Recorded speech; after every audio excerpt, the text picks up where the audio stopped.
오늘 주님께서 주신 말씀은 시편 75편의 말씀입니다. 다 같이 한 목소리로 시편 75편의 말씀을 봉독하시겠습니다.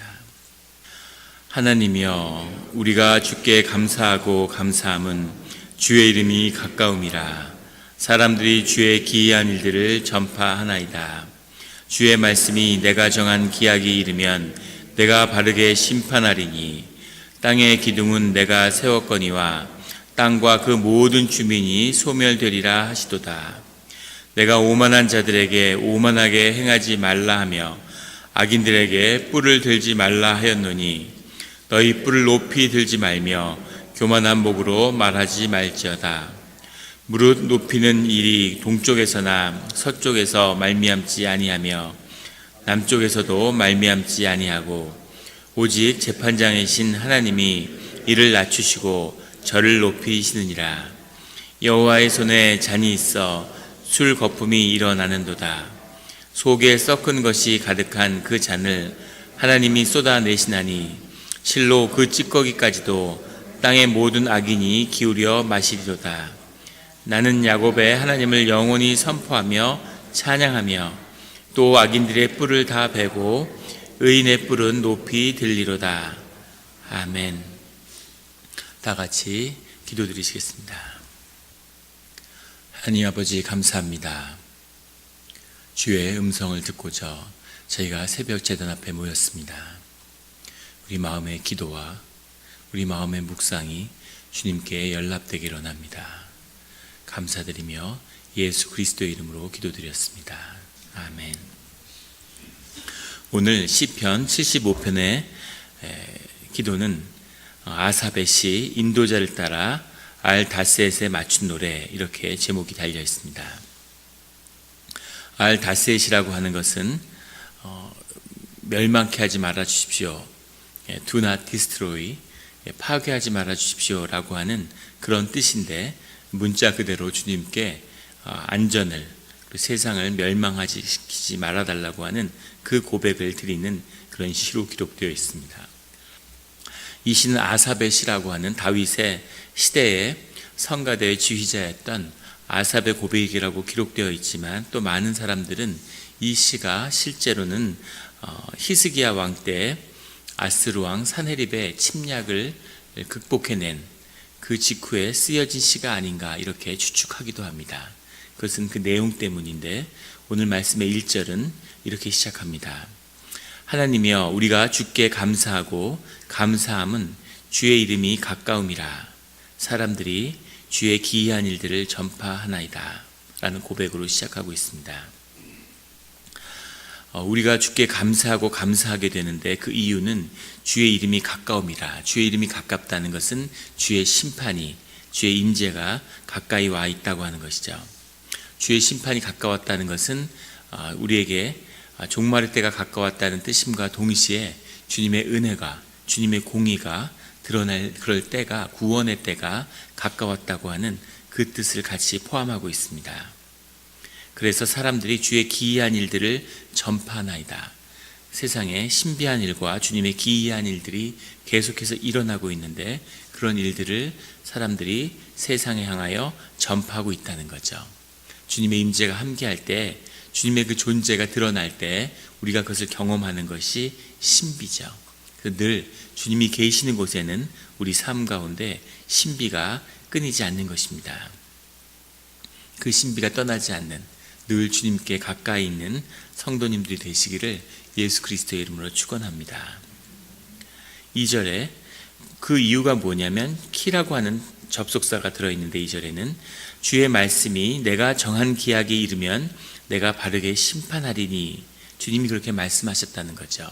주님의 말씀이 임했다는 겁니다.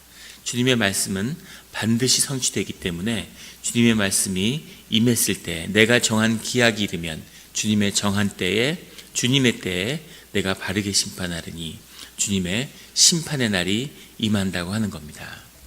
우리 주님의 자녀들이 이 땅을 살면서 늘 마음에 도전이 되고 어려운 것은, 왜 주님의 심판이, 왜 주님의 공의가 빨리 임하지 않느냐 하는 거죠.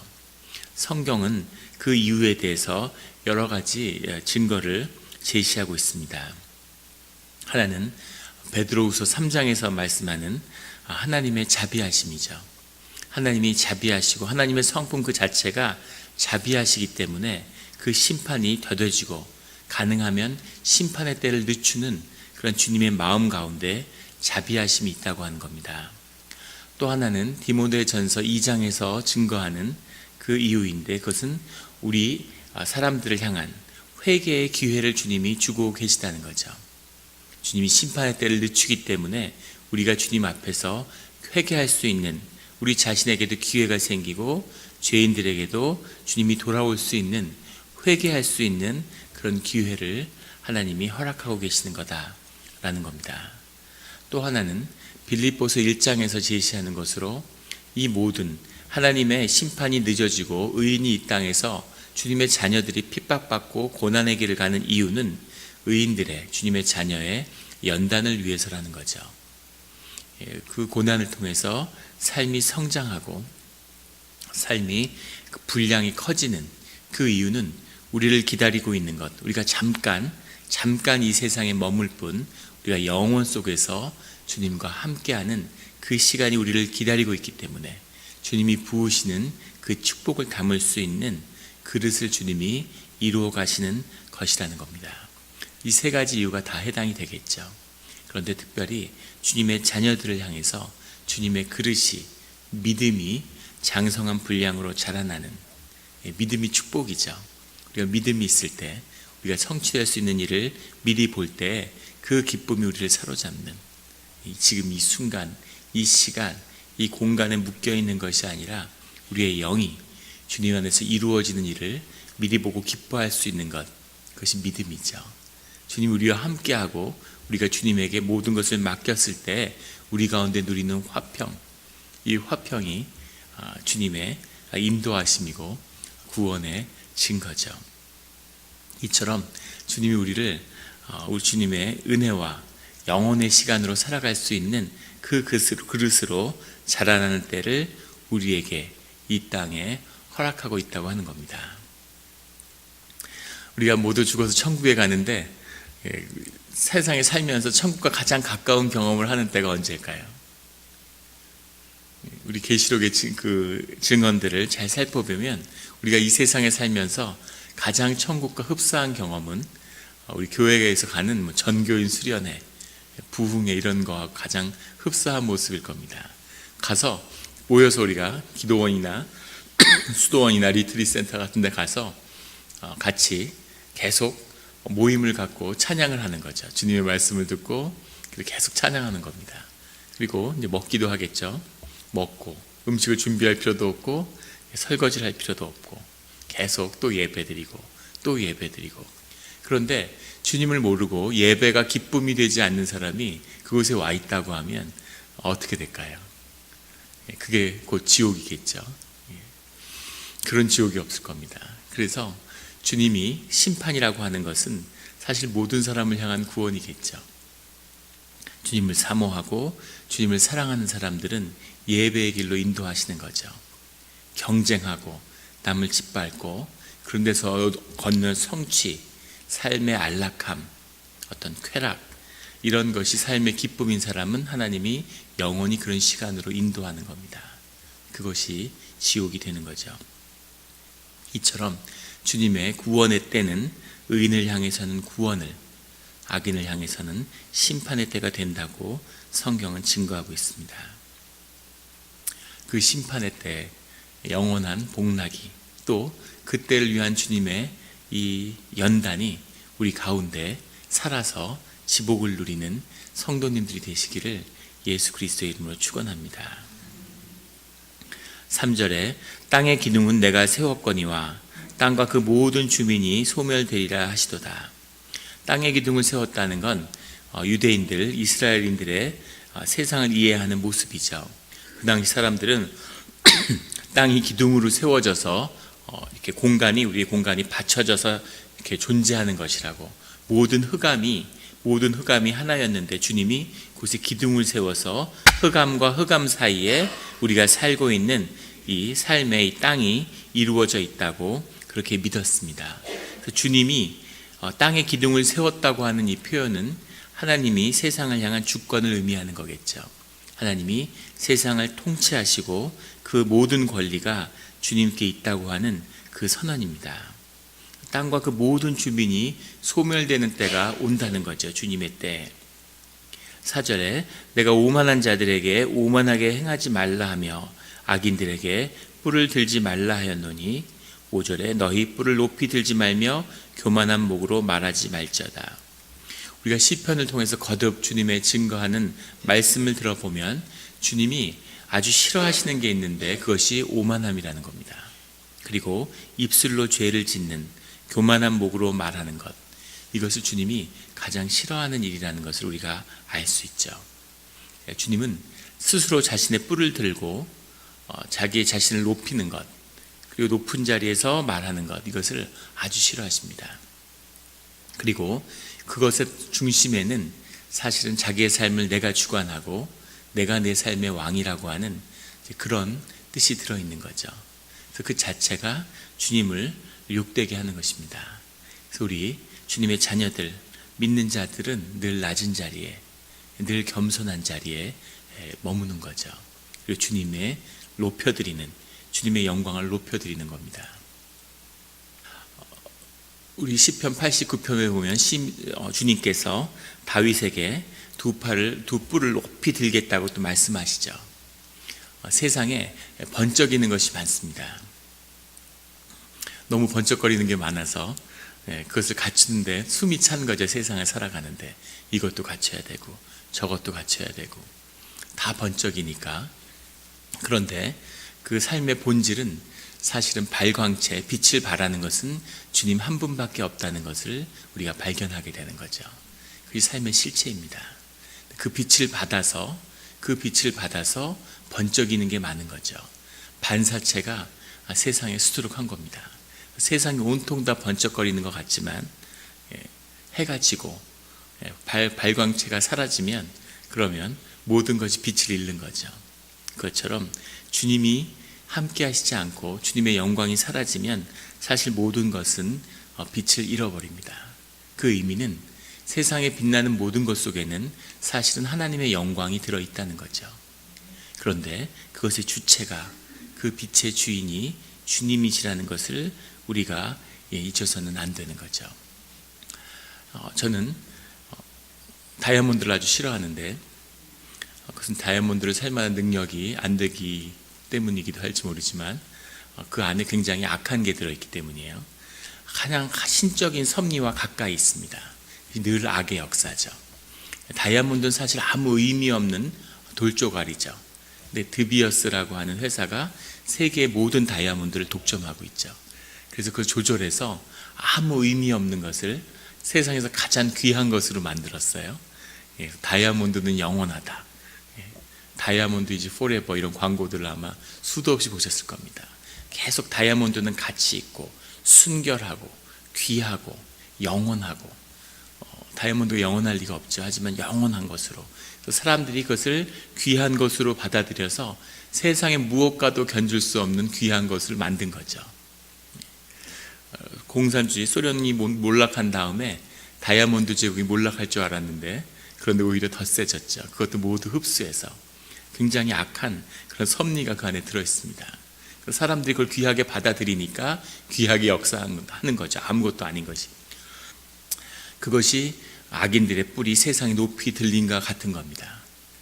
아무것도 아닌 걸 귀한 것으로 만들어서 그것을 사람의 삶과 바꾸게 하는, 땀을 흘리고 피를 흘려서 열심히 모은 그런 자신의 삶을 응고한 그런 재산을 가져다가 그것을 다이아몬드라고 하는 돌 조그만 밤톨만 손톱만큼도 안 되는, 손톱은 어마어마한 거죠. 조그만 그런 것과 바꾸는, 그것이 우리가 세상에 살아가는 모습이죠. 그런 것을 끊어버리는, 정말 귀한 것을 귀하게 여기는 그런 삶이 되기를 정말 예수 그리스도의 이름으로 간절히 축원합니다. 하나님이 선물로 주신 삶인데 그 삶을 세상의 헛된 것과 바꾸는 그런 일이 없기를 정말 귀한 것을 귀하게 여기는 그런 자녀들이 되기를 주님의 이름으로 축원합니다. 7절에 오직 재판장이신 하나님이 이를 낮추시고 저를 높이시느니라. 세상에 낮추고 높이시는 이는 하나님밖에 없다는 거죠. 하나님이 주님의 자녀들을 높이실 수도 있고 낮추실 수도 있습니다. 그런데 낮은 자리에 있던 높은 자리에 있던 그 일을 행하시는 분이 주님이라는 것을 받아들이고 믿는 것, 이것이 소중한 것이죠. 더 나아가서 사실 더 중요한 것은 사실은 세상에서 낮던 높던 그게 별거 아니라는 것을 우리가 발견하게 되는 거죠. 정말 중요한 것은 우리를 낮추시고 높이시는 그 주님이 나와 함께하고 있다는 것, 그것이 내 삶에 정말 소중한 것이라는 것을 발견하는 것이 이 땅에 사는 이유겠죠. 그래서 심지어 나를 낮추셔도 아무 상관이 없는 거죠. 왜냐하면 그 일을 행하시는 분이 주님이시고 주님의 뜻이 나를 향해 있기 때문입니다. 그래서 주의 이름으로 사업을 해서 크게 흥왕하셔도 주님의 축복이고, 주의 이름으로 사업을 해서 주의 뜻에 따라 망해도 주님의 축복인 겁니다. 왜냐하면 주님의 뜻에 따라 주님의 뜻이 온전히 이루어졌기 때문인 거죠. 그게 아니라면, 흥왕을 하면 그건 정말 큰 문제겠죠. 만약에 주님의 뜻이 아닌데 망한다면 그건 정말 비참한 일이겠죠. 그런 일이 주님이 흥하던 낮추던 아무 관심이 없다면 그게 바로 우리를 향한 심판이시겠죠. 저건 정말 두려운 일이겠죠. 그래서 우리는 세상의 흥왕함을, 세상의 오만함을, 세상에서 뿌리 높아지는 것을 부러워할 이유가 전혀 없는 것입니다. 늘 우리의 관심은 주님을 향하는 것이죠. 8절에 여호와의 손에 잔이 있어 술 거품이 일어나는도다. 속에 썩은 것이 가득한 그 잔을 하나님이 쏟아내시나니 실로 그 찌꺼기까지도 땅의 모든 악인을 기울여 마시리로다. 주님이 분노의 잔을 세상에 쏟는데 그 잔에 술 거품이 있다는 거죠. 그 당시에 포도주나 이런 술을 마시는데 그 술을 빨리 취하게 하기 위해서 약 같은 거를 탔다고 그래요.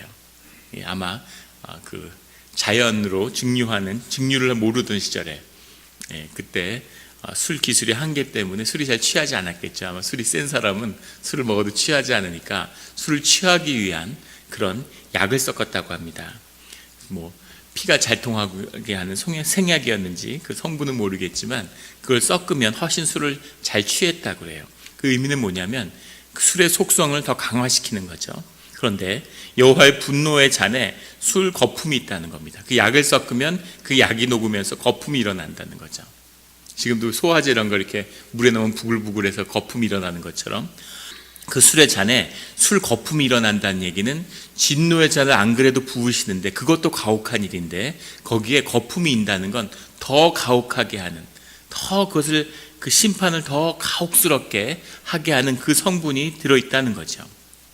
아주 무서운 이야기죠. 그런데 그 섞은 것이 가득한 그 잔을 하나님이 쏟아내시는데 그것을 땅의 모든 악인들이 그 밑에 남는, 그것이 다 녹아서 술잔 밑에 남는 그 찌꺼기까지 다 마신다는 거죠. 그것은 그 진노를 피할 길이 없다는 것과 그리고 하나님의 진노를 세상의 악인들이 모르고 즐겨 그것을 먹는다는 것을 의미하는 겁니다. 자기 자신을 높이고 자기 자신을 드러내고 하나님의 속성이죠. 이름을 기억하고 삶을 기억하는 것, 그것이 하나님의 중요한 속성입니다. 인간의 형상에 들어있죠. 그런데 하나님을 높이는 게 아니라 나를 높이는 거죠. 우리 그 몬트레이 바닷가에 가는데 그 부두개 뚝에 민규가 왔다 갔다 이렇게 써 있더라고요, 한글로. 가끔 가다 보면 이 시사이드 모래 둔에다가 무슨 자기 이름을 이렇게 새겨놓은 그 벽에, 아마 관광객이 여기 사는 분이 그러지는 않을 것 같은데 잠깐 아마 하루 와서 하루 잘 쓸 수 있고, 대부분의 분들은 여기 이제 호텔 값이 비싸니까 새벽에 일찍 와서 저녁에 해질 때 갔을 텐데 하루를, 인생에 몇 번이나 몬트레이를 올 수 있었을는지 모르겠지만 그렇게 시간을 어렵게 내서 하루를 와서 하루 동안 몬트레이에 볼 게 얼마나 많겠습니까? 근데 그 시간에 듄에 매달려 가지고 자기 이름을 새기고 있는 거죠. 자기 동상을 만들고, 북한에는 그 금을 바른 동상이 10,000개가 넘는다고 그러죠. 어떻게 인간이 그럴 수가 있을까? 에고가 인플레이션을 일으키면 어디까지 인간이 스스로를 높일 수 있는지 하는 그 극단적인 회개한 모습을 보여주는 거죠. 우리 인간의 모습입니다. 인간 하나님의 형상을 따라 만들어졌는데 그것이 주님을 향하지 않으면 어디까지 빗나가고 추악해지는지, 오늘 주님이 부으시는 그 진노의 잔에 그 찌꺼기까지 다 먹는 그런 악인의 모습을 보여주는 거죠. 심판의 때 그것을 예비하시는데 그 악을 목의 끝까지 채우는 그런 인간들의 모습입니다. 반면에 시편의 기자는 9절에 나는 야곱의 하나님을 영원히 선포하며 찬양하며, 주님을, 나라를 선포하고 찬양한다는 거죠. 주님을 높이고 주님이 높임을 받으시고, 그때 주의 자녀 가운데 주님의 복락이 함께하는 것이죠. 10절에 또 악인들의 뿔을 다 베고, 여기서 악인들의 뿔을 다 베고라고 하는 것이 본인이 베겠다는 건지 아니면 하나님이 베는 것을 보겠다는 건지, 우리가 잘 아는 칼빈 같은 사람은 하나님의 뜻에 따라서 악인의 뿔을 자르는 그런 삶을 살겠다고 하는 그런 선포로 이것을 받아들였습니다. 근데 그것은 조금 억지스러운 해석인 것 같아요. 어떻게 유한한 삶을 사는 우리가 악인의 뿔을 베는, 자기 뿔만 높이지 않으면 되는 거죠. 악인의 뿔은 하나님이 베시는 거겠죠. 의인의 뿔은 높이 들리로다.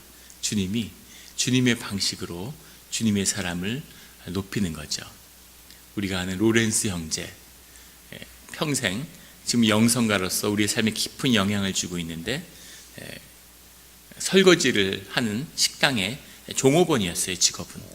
바울도 마찬가지죠. 돛을 만드는, 돛을 기우는 그런 기술자의 삶을 살았습니다. 그 세상은 그 사람이 뭘 하고 뭘로 돈을 버느냐로 그 사람을 평가하죠. 그래서 그 사람의 직업이 그 사람의 재산이 그 사람인 것처럼 그렇게 속입니다. 그러니까 사람들이 자신의 생명을 내어주고, 그리고 그 대신 세상의 그런 이름, 헛된 것, 이런 것들, 나뭇잎 치마, 자신의 수치를 가리는 그것을 바꾸는 거죠. 그런데 주님의 사람은, 주님으로 인해 기뻐하는 사람은 주님을 찬양하고 주님을 높은 자리에 세우는 것, 이것이 삶의 본질이고 우리의 영원한 삶을 준비하는 기쁨의 자리라고 하는 것을 아는 거죠. 베올프라고 하는 유럽의 유명한 신화가 있죠. 기독교의 깊은 뿌리 내린 그런 신화인데, 베올프 왕이 독일 지역의 왕이 되죠. 이 북쪽의 바이킹족에서 내려와서. 그래서 그 마을을 괴롭히고 있는 괴물을 퇴치하는데, 그 괴물은 그 마을에 있는 마녀가, 동굴에 살고 있는 마녀가 왕과 이렇게 밤에 이렇게 왕과 만나서 그 사이에 태어난 자식이 다 괴물인 겁니다. 왕들이 마녀에게서부터 신탁을 받아서 땅을 다스리고 있는 거죠. 그래서 베올프도 괴물을 죽였는데 그 죽임으로 전임 왕이 몰락하고 자신이 새로운 왕이 되는 거죠. 그러니까 마녀를 잡고자 동굴에 갔을 때 마녀가 네가 원하는 이 세상의 왕이 되게 해줄 테니까, 그러니까 나에게 자식을 줘라. 네가 내 자식을 데려갔으니까 내게 네 자식을 달라고. 그리고 자식을 주고 또다시 왕이 되어 내려옵니다. 그런데 그 베올프가 세상을 다스리고 세상의 큰 제국을 이루지만 자신에게 생명이 없는 걸 알게 되는 거죠. 자식이 없는, 생명을 잃어버린, 자식을 잃었다는 건 생명을 잃어버린 거죠. 처음에 왕이 되었다고 좋아했지만 사실 아무 의미가 없는 거죠. 자신의 몸은 늙어가고 생명에 소망이 없고 굳이 왕을 이루어야 할 이유가 없는 거죠. 자식이 없는데, 물려줄 곳도 없는데. 거기다 더 놀라운 건 사실은 그 왕국을 마녀에게 팔지 않아도 사실은 자기 거였다는 거죠. 원래 자기가 유산으로 가져야 하는, 자기에게 주어진 기업과 분기신 왕국을 마녀한테 속아서 필요 없는 자기 생명을 내주고 그 왕국을 다스리게 된 겁니다. 그게 우리 삶의 내용인 거죠. 하나님이 우리에게 생명을 부으신 생명의 본질은 다스리는 권세에 있는 거죠. 주님의 능력이 회복되고 주님의 뜻에 따라 산다는 것은 세상을 차지하고 땅을 차지하고 자기의 분깃을 받아서 다스리는 겁니다. 그런데 세상은 그것을 비틀어서 속이는 거죠. 야, 세상을 다스리게 해줄 테니까 네 삶을 내놔. 네 생명을 내놔. 그래서 삼성전자에 일하면 푸른 피가 흐르고, 코카콜라에 일하면 내 속에는, 내 몸에 코카콜라가 흐른다고 그렇게 말하는 정도가 돼야 거기서 임원도 되고 사장도 되고 하는 거죠. 세상을 다스리게 됐지만 아무 권세가 없는, 그것이 세상의 속은 세상에서 뿔을 높이는, 세상에서 높임을 받은 세상에 속한 자들의 모습인 거죠. 주님께 속한 자는 주님 앞에 연단과 고난을 받지만 주님이 그 뿔을 드시는 때가 온다는 겁니다. 그리고 주님의 자녀가 그 땅을 다스릴 때는 생명의 권세가 나타나는 거죠. 제네바에 수많은 시장이 있었지만 칼빈이 제네바의 시장을 하고 제네바의 운명이 바뀌었습니다. 칼빈이 다스리던 때에는 세상 유럽에서 가장 가난하고 비참한 도시였죠. 매매춘의 소굴이었습니다. 그런데 칼빈이 그 모든 것을 주님의 이름으로 바꿨죠. 본인이 바꿨다기보다는 바꾸려고 시도했는데 그게 바뀌어진 거죠. 주님의 역사 안에서.